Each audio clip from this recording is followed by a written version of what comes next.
really does take a zoo. You know, it takes a village. Today, we're pulling the curtain back and taking you inside the Woodland Park Zoo. These guys are so cute. Ah! New exhibits.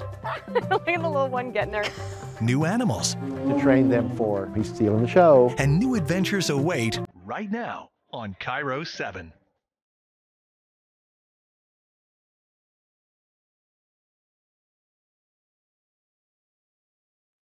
Hello, I'm Elle Thomas, and this is Wildlife, a look inside Woodland Park Zoo. We are pulling back the curtain, taking you behind the scenes and showing you a side to the zoo you've never seen before. In this episode, you'll get a first-hand look at the all-encompassing effort to keep the animals that live here healthy and happy. With more than 1,000 animals representing 300 species from around the globe, it's a big job.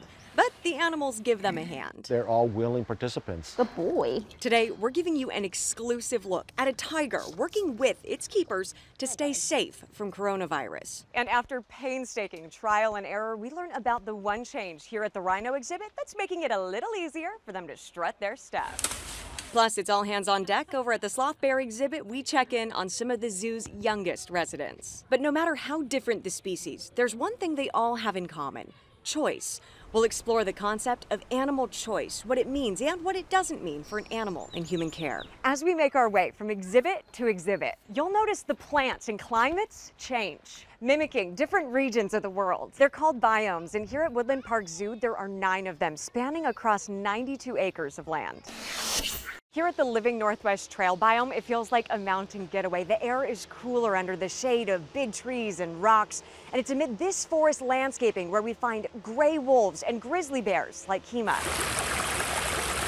Here at the Woodland Park Zoo, hey friend, even grizzly bears have a morning routine. I want everyone to feel super safe. He is triple locked in there. Kima waiting patiently. So we've got romaine, celery, tubes full of yummies. While keepers grab the goods for the most important meal of the day. And we want him to feed sort of naturally. Foraging is what bears are doing in the wild. On today's menu, a salad with maple syrup dressing. Everybody needs their greens. A yummy fruit and veggie scatter.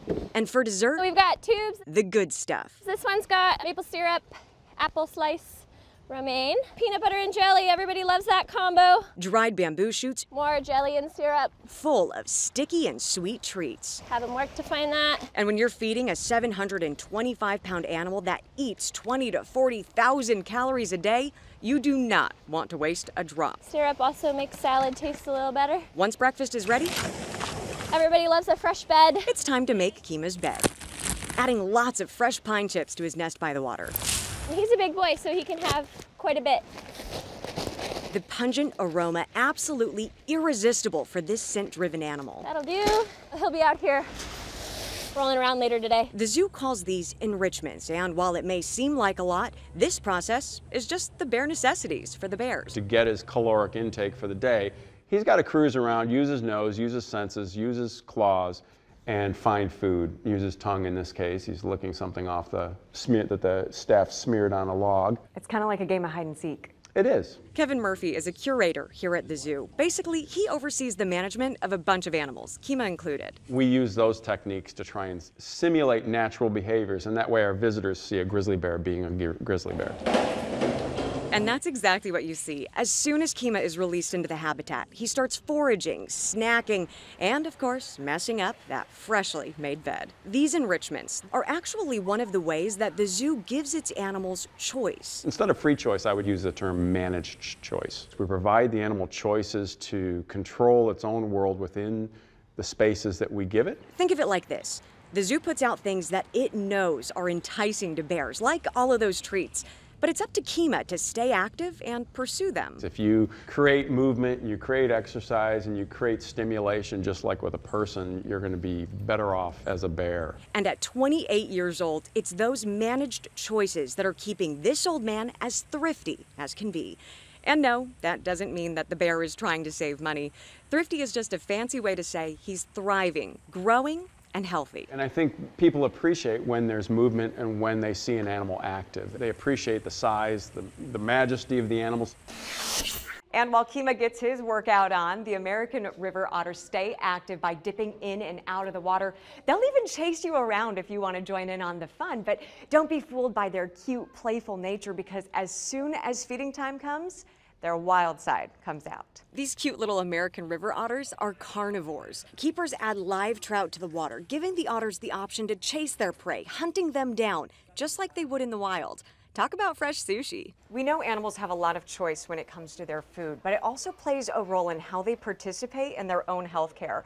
For Malayan tigers, like Bumi and Azul, that included COVID-19 shots. Now, we found out early in the pandemic, tigers were vulnerable to the coronavirus, and it presented an interesting challenge for the zoo. They had to figure out how to hand vaccinate a tiger while making sure it was still the animal's choice to take part. This is a side of the Malayan tiger habitat the general public doesn't see. A 20-foot chain link fence, the only barrier between us and an unmistakable predator pacing back and forth. This is where a big cat at the top of the food chain turns into a kitty for a little bit of milk. Boy.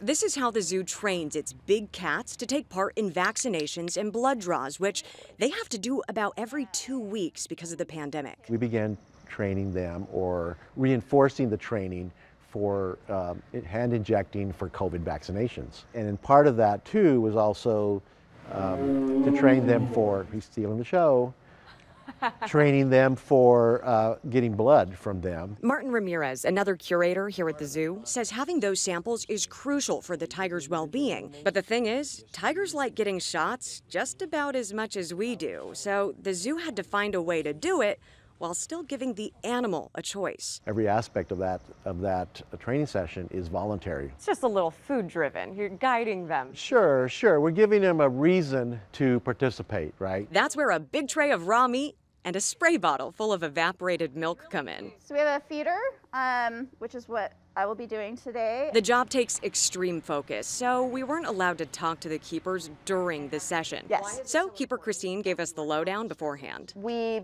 use these different tools to get the cat used to being touched at different pressures. The tools start pretty big. We go from this bigger end here to something smaller like this chopstick. And get pretty small, all the way to a blunted needle. That way the tiger can get used to seeing a syringe, the motions, the pressure, without actually piercing the skin. And each time we're touching, we're pushing good pressure. But remember, everything at Woodland Park Zoo is a choice, so it's up to Bumi here to decide whether he takes part in the training. We can't force them to sit there and allow us to do any of this training.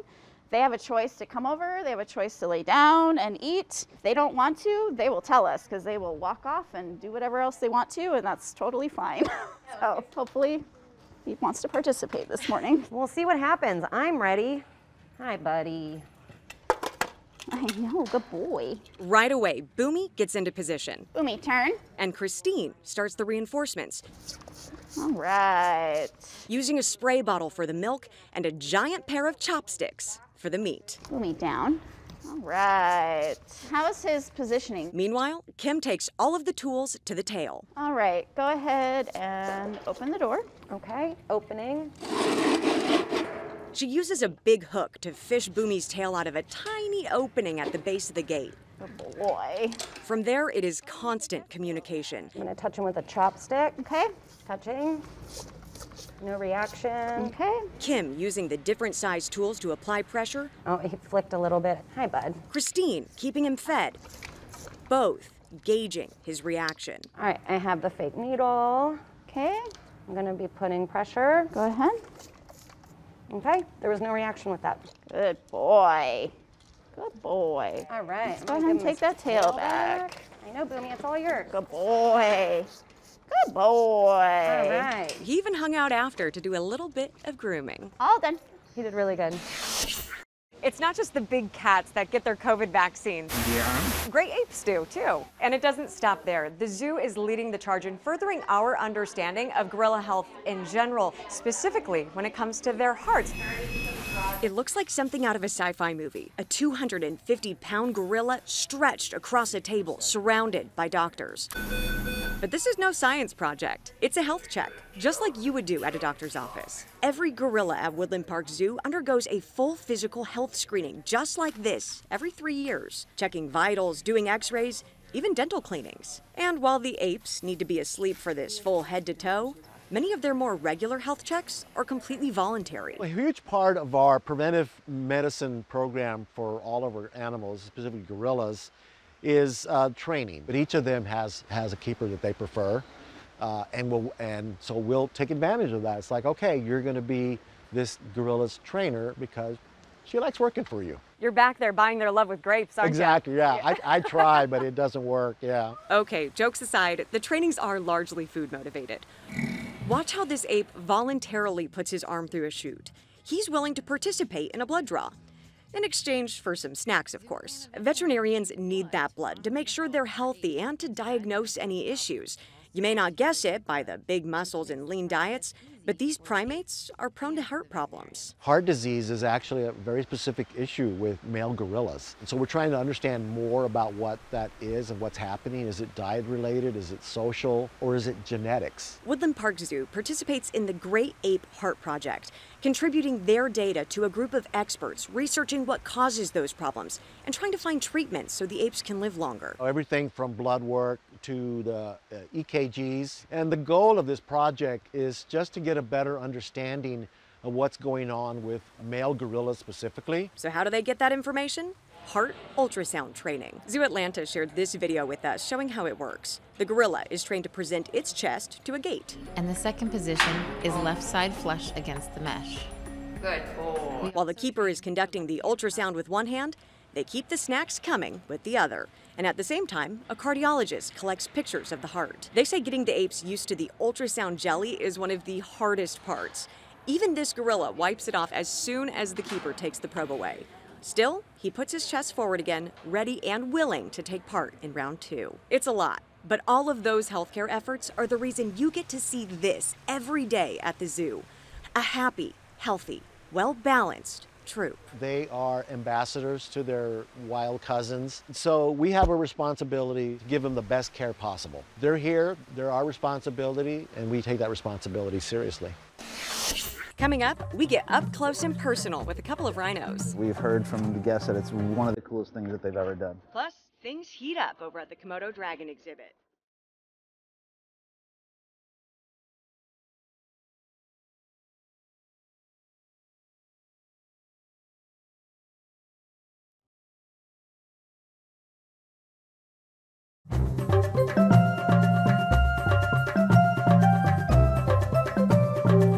Right now, we're going to introduce you to Taj and Glenn, the zoo's 2 greater one-horned rhinos here at the Assam Rhino Reserve. We're feeding them some carrots this morning, and they absolutely love these. Thank you, Chad. Absolutely. Every morning, you hear it echoing through the Assam Rhino Reserve. A dinner bell. Taj! Glenn! And a few shouts calling 2 big boys for breakfast. Good boy! Now, when you weigh 4,000 pounds, it can take a while to get moving. Good boy! Good boy, Glenn! Come on, Taj! But one by one, they do make their way over. There we go. Good morning. Glenn lining up first, You ready? sneaking in a little extra grub, and some rubs, before Taj joins the party. Better late than never. Good job, buddy. What took you so long? These are the zoo's greater one-horned rhinos, but to the keepers, they're known as tank puppies because, well, they look like tanks, but they act like puppies. Good job, buddy. Good boy. They love pats and snacks, and 6 days a week, visitors get to experience it all. You're just gonna take the piece and you're gonna put it right there on their lower lip. They're gonna use that upper lip like a finger to move it into their mouth. You just gotta make sure you get it right in there, okay? Hand feeding these gentle giants some of their favorites: apples, yams, carrots. Who wants it first? Okay, you get one. No, you get one. Rhino snot included. This is just a small part of their diet.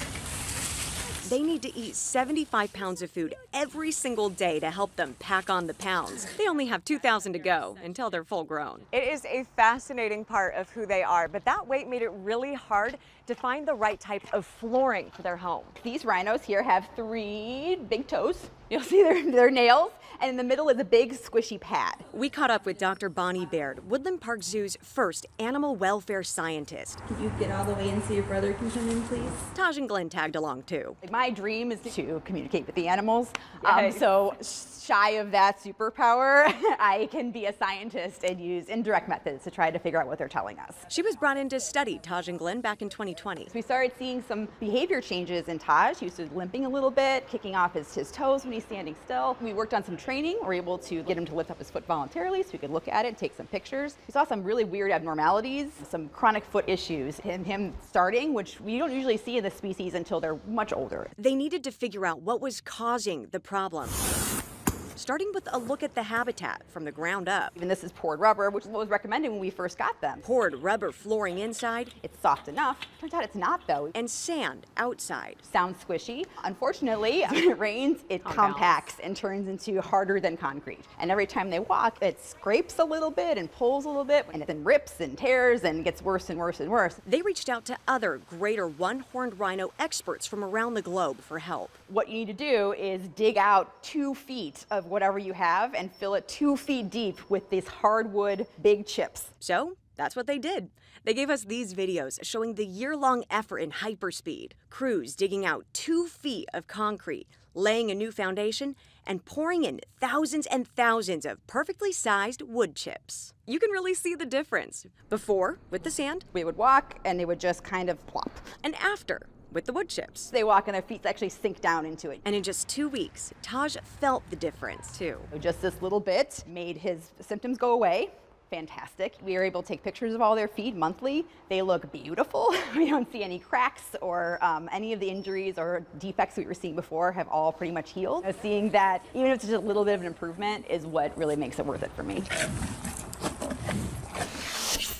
Now, continuing in the Trail of Vines, you'll find the zoo's orangutans. Hey, can we open? Check out this video of Godek, one of the zoo's smallest orangs, getting a good teeth cleaning. He even chooses to try on his own. That concept of managed choice is found all throughout the zoo. It just changes from animal to animal. So for the Komodo dragons here, choice comes into play using their heightened sense of smell. Here he comes. They're the largest, heaviest, and deadliest lizard on the planet, featuring a supercharged sense of smell, shark-like serrated teeth, and powerful muscles. Here at Woodland Park Zoo, you'll find not 1, but 2 Komodo dragons. Just like their wild counterparts, these cold-blooded creatures need to stay active to stay healthy.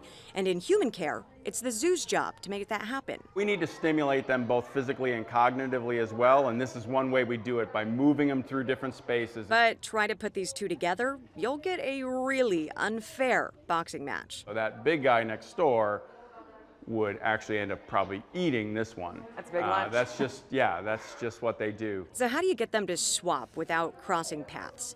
That's where this comes in, a shift space, a behind-the-scenes passage that connects the 2 habitats, giving them a way to safely swap spots and have some say in their surroundings. They also have incredible memories, and they know that once they go through a door, they're going to get a food reward, and then their world is going to change. So even though they're trained, though, it's still their choice. This animal could just say, I'm fat and happy, I'm just going to stay on exhibit. Thanks, Diane.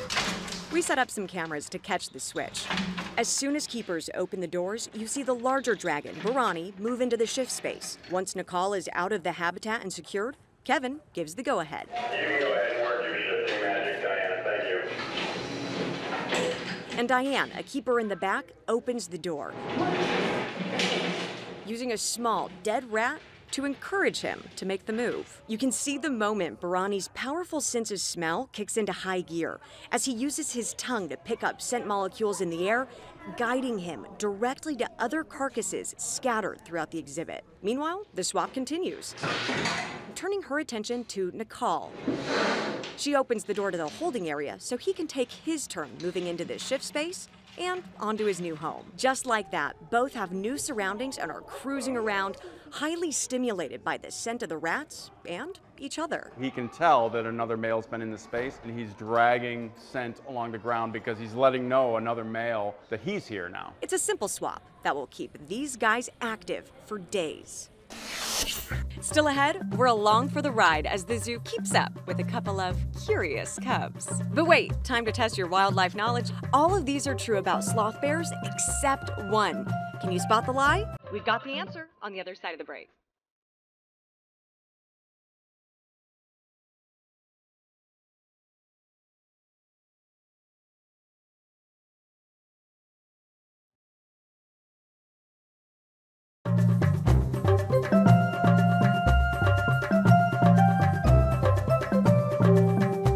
Welcome back. Now, before we left, we asked you to spot the lie about sloth bears, and this was a tricky trivia question. Sloth bears do hang from trees, but they are not related to sloths. They sure look like it, though. So, sloth bears are not related to sloths, but they are incredibly rare, making every newborn vital to this species' survival efforts. And it really does take a village to make sure they're thriving. It goes on all day long, constant pestering, non-stop joyrides, sitting down just to get them off her back, literally. And even when she's trying to relax, this mama bear just cannot get a moment or a meal to herself. I'm sure some of you mama bears out there can relate. Now, thankfully, this exhibit was designed with Kushali's sanity in mind. This is their training wheel exhibit. It is kind of like a jungle gym for them to learn how to use their muscles and be good climbers. Complete with tire swings, hammocks, climbing posts, and yep, this little one is chewing on a tree. Of course, these busy bears take a break for snack time. Their favorite, a paper bag full of frozen crickets. Yum. And finally, taking a little bear nap after a long, hard day of foraging, playing, and bugging mom. They're curious animals. So anything new, you can just see the stimulation in their minds. But these little cubs weren't always the fuzzy little inquisitive pals you see today. What kind of undertaking were the sloth bears? Well, that's a big question. Lead keeper Christine was one of many who spent weeks monitoring the sloth bear cubs 24 hours a day since the day they were born. It's always really nerve-wracking on the keeper end because there are a lot of things that need to be just right. They're like the size of a stick of butter. They're less than a pound. Their eyes aren't open. They can't do anything for themselves. They put these cameras inside the maternity den to keep an eye on the cubs. She's like, I'm back. But as you can see, sometimes mama bear blocks the view, so they had to rely on their ears too, using this, a sound meter. The cub sound is what we listen for to identify if the cubs are nursing. So hypothetically, when we play this track of these sloth cubs nursing, the monitor should be able to pick up both bear cubs. Yes. Okay, let's try it out. So you can hear one cub is nursing and the other one's kind of squeaking in the background. Now see if you can hear both in this one.